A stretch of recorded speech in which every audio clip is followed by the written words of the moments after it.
අදත් සියලු දෙනාම ආයුබෝවන් කියලා පිළිගන්නවා විශ්වාන්තර YouTube නාලිකාවට. අද මම කතා කරන්න බලාපොරොත්තු වෙන්නේ විශ්ව නියෝජිතයන් සම්බන්ධව. හොඳයි අපි බලමු කවුද මේ විශ්ව නියෝජිතයන් කියන්නේ කියලා. විශ්ව නියෝජිතයන් කියන්නේ විශ්වීය කටයුත්තක් වෙනුවෙන් මේ මනුස්ස ලෝකයේ උපත ලද පුද්ගලයන්. අපි අහලා තියෙන තවත් නමක් තමයි විශ්ව නියෝජිතයන් කියන නමත් එක්කම ශක්තිලාභීන් කියන නම.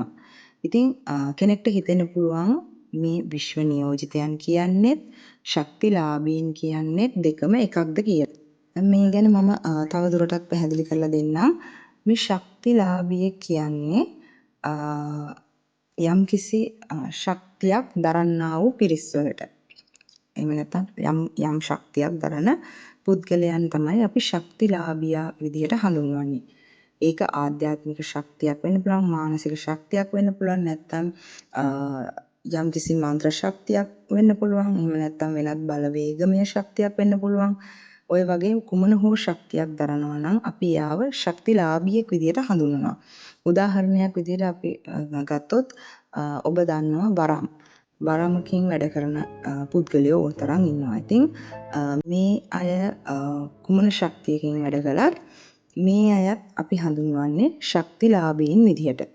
එතකොට මෙතනදී විශ්ව නියෝජිතයන් කියන එක හාත්පසින්ම වෙනස් කාරණාවක්. විශ්ව නියෝජිතයෙක් කියන්නේ විශ්වීය කටයුත්තකට ආපු පුද්ගලෙක් කියලා මම කලිනුත් කිව්වා. හැබැයි විශ්ව නියෝජිතයෙක් වෙන සියලු දෙනාටම කුමන හෝ ශක්තියක් අනිවාර්යයෙන්ම තියෙනවා. ඒක වෙනම දෙයක්. විශ්ව නියෝජිතයෙක් වෙන හැම කෙනෙක්ටම අනිවාර්යයෙන්ම කුමන හෝ ශක්තියක් තියෙනවා.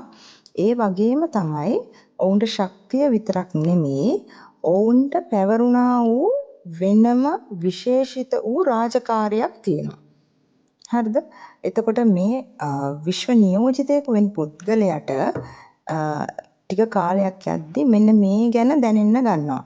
යම් කාලයක් ගත වෙද්දී එයාට දැනෙනවා මම ආවේ මෙන්න මේ වගේ කාරණාවකට, මම ආවේ මෙන්න මේ වගේ දෙයක් කරලා යන්න. ඔන්න ඔය විදිහේ විවිධ සිතුවිලි ඔහුට හෝ ඇයට අනිවාර්යෙන්ම එන්න පටන් ගන්නවා. ඒගොල්ලන්ට හිතෙන්න ගන්නවා මම ආවේ මේ වගේ දෙයක් කරන්න, මම කොහොම හරි මම ආපු රාජකාරී අනිවාර්යයෙන්ම කරන්න ඕනේ. මම මේක කොහොම හරි කරනවා. ඔන්න ඔය වගේ දේවල් ඒගොල්ලන්ට හිතෙන්න ගන්නවා. ඉතින් මේක පුද්ගලයාගෙන් පුද්ගලයාට වෙනස් වෙනවා. එතකොට මම ඔයාලට මේක තවදුරටත් කියන්නේ හැමෝටම තේරුම් ගන්න පහසු වෙන්න මම සරල උදාහරණයක් එක්ක කියන්නම් මේ විශ්ව නියෝජිතයන් සම්බන්ධව. හිතන්න කෙනෙක්ට හිතෙන්න පුළුවන් යම් කාලෙකදී මම ආවේ යම්කිසි සාසනික කටයුත්තකට. එහෙම නැත්නම් සාසනික කටයුත්තක් කිරීමට. ඉතින් මම කොහොම හරි ඒක කරන්න ඕනේ. මම මේ සාසනය වෙනුවෙන් මෙන්න මේ දේ කරන්න ඕනේ. එහෙම නැත්නම් තව කෙනෙක්ට හිතෙන්න පුළුවන් මම ආවේ සුවපත් කිරීම කරන්න. මම කොහොම හරි මේ විදිහට මේ මිනිස්සුන්ට මේකෙන් උදව් කරන්න ඕනේ. අනිවාර්යෙන් මම ඒක කළ යුතුමයි. ඔහොම කියලා එක එක්කෙනාට එක එක විදිහට හිතෙන්න පුළුවන්. එහෙම නැත්නම් යම් අතීත සිදුවීම් වල අඩුපාඩු සකස් කරන්න. ඔන්න ඔය වගේ විවිධාකාර කාරණා මේ අයට හිතෙන්න පුළුවන්. මට පැවරිලා තින්නේ මෙන්න මේක. මං කොහොම හරි මේක කරන්න ඕනේ කියලා අන්න ඒ වගේ හැඟීම්, ඒ වගේ සිතුවිලි විශ්ව නියෝජිතයන් තුල පවතිනවා. ඉතින් ඒ වගේම තමයි ඕනෑම විශ්ව නියෝජිතයෙකුට යම් ශක්තියකුත් තියෙනවා. ඊට වෙනස් වූ රාජකාරියක් මට තියෙනවා කියන හැඟීම ඔවුන්ට ඇති වෙනවා. ශක්තිලාභීන්ට එහෙම නෙමෙයි. ශක්තිලාභීන්ට කුමන හෝ ශක්තියක් තියෙනවා. ඔවුන් මේ ශක්ති වලින් කටයුතු කරගෙන යනවා. මම අනිවාර්යෙන් මේක කළ යුතුයි, මම මේක කළ යුතුමයි කියන හැඟීම ඔවුන්ට තදින් දැනෙන්නේ නැහැ. ඒත් විශ්ව නියෝජිතයන්ට ඒ හැඟීම තදින් දැනෙනවා. ඉතින් මෙන්න මේ විදිහට තමයි මේ දෙගොල්ලෝ වෙනස් වෙන්නේ. ඉතින් මේ ආකාරයෙන් දැනෙන්න පටන් ගත්තම විශ්ව නියෝජිතයන් ඔවුන්ට ඒ දැනෙන්නා වූ සිතුවිල්ලට ක්‍රියාත්මක වෙන්න පටන් ගන්නවා. ඒ ඔස්සේ ඔවුන් ගමන් කරනවා. ඒ ගැන හොයනවා.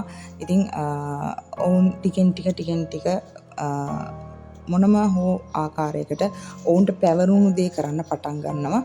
ඉතින් ඒ ආකාරයෙන් තමයි විශ්ව නියෝජිතයන් කියන අය අපිට හඳුනා ගැනීමට හැකි වෙන්නේ. ඉතින් මේ විදිහට විශ්ව නියෝජිතයන් කියන අයට ඔවුන්ට පැවරුණා වූ යම් රාජකාරියක් සම්බන්ධව ඇතිවන අරමුණක් තියෙනවා, ඇතිවෙන සිතුවිලි තියෙනවා. ශක්තිලාභීන් කියන අයට වෙනම විශේෂිත වූ අරමුණක්, විශේෂිත වූ රාජකාරියක් කියන හැඟීම නෙමෙයි. ඔවුන්ට යම් ශක්තියක් තියෙනවා. ඔවුන් සමස්තය වෙනුවෙන් එම ශක්තියෙන් වැඩ කටයුතු කරගෙන යනවා. ඉතින් මම අද ඔයාලට කියලා දුන්නේ විශ්ව නියෝජිතයන් හඳුනා ගන්න ආකාරය.